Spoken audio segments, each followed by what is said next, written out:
So, tinawagan niya si Director Matibag na overhear ko, nakausap niya na maayos kinakausap ni Senator Lawrence. Sabi niya, Melvin, nagbabarila na dito, pumuputok na dito.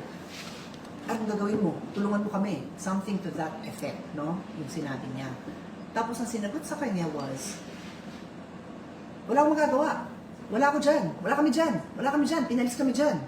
So when I heard that, medyo napariyak ako kasi I'm like, what? Nagtawag kami. Remember there's nagpuputukan sa likod namin, madilim yung ilaw. Eto ka, naghahanap ka ng lifeline. Tapos, ang sagot sa'yo is, wala kami magagawa. Wala kami dyan. So, I was so taken aback na, ha? Like, kung kayo nag-dial ng police, tapos ang sagot siya, wala akong magagawa. Yun yung feeling ko. I may be a senator, but I'm a human being. I'm a woman, I'm a mother, may mga anak ako. And in those circumstances, I was scared. So tawagan mo yung tao with the hope na may gagawin for you. Nag-message din ako kay Secretary Vince Dizon. Vince, what's going on? Do you know what's going on? Binabaril kami dito. And then, so, that's me reaching out to someone I know, and then Senator Lauren reaching out to somebody she knows. So when I heard that reaction ni Director Matibag na, wala kami magagawa, wala kami dyan. I was like, what? You do something, do your job.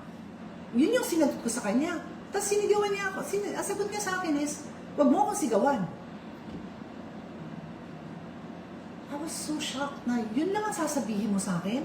Hindi man lang niya tinanong, okay ba kayo? Patayin niyo yung ilaw niyo. Huwag kayo lumapit sa bintana. Ano ba sinasabi ng isang professional na expert dun sa mga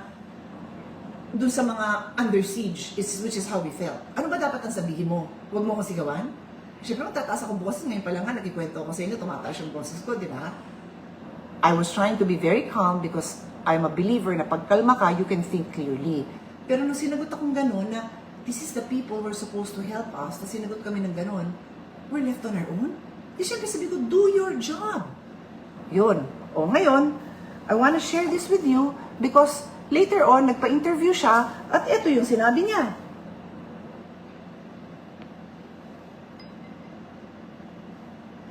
Akit ko lang. Sabi ko, wala kaming agent dyan. At wala naman po talaga. Kasi daw nagpaputok. So sabi ko, imbestigahan nyo, pahuli nyo. Pahuli nyo yung mga nagpapaputok. Dahil sigurado ko, wala kaming tao na nandiyan dyan sa loob ng Senado. Sabi ko, wala kaming agent dyan. So, pause ko. At wala naman po talaga. Kasi daw nagpaputok. So, sabi niya, wala kaming agent dyan. I'll talk about that later, yung wala kaming agent dyan. Sabi din niya, pahuli nyo yung mga nagpaputok. Ako kuhuli? Kaya ka nga tinawagan ni Senator Lauren eh. Humihingi nga kami ng tulong sa'yo. Tapos sasabihin mo, pahuli nyo? Yeah, sure, may usaa kami. Humihingi nga kami ng tulong. Mahirap bang intindihin mo? Mahirap ba?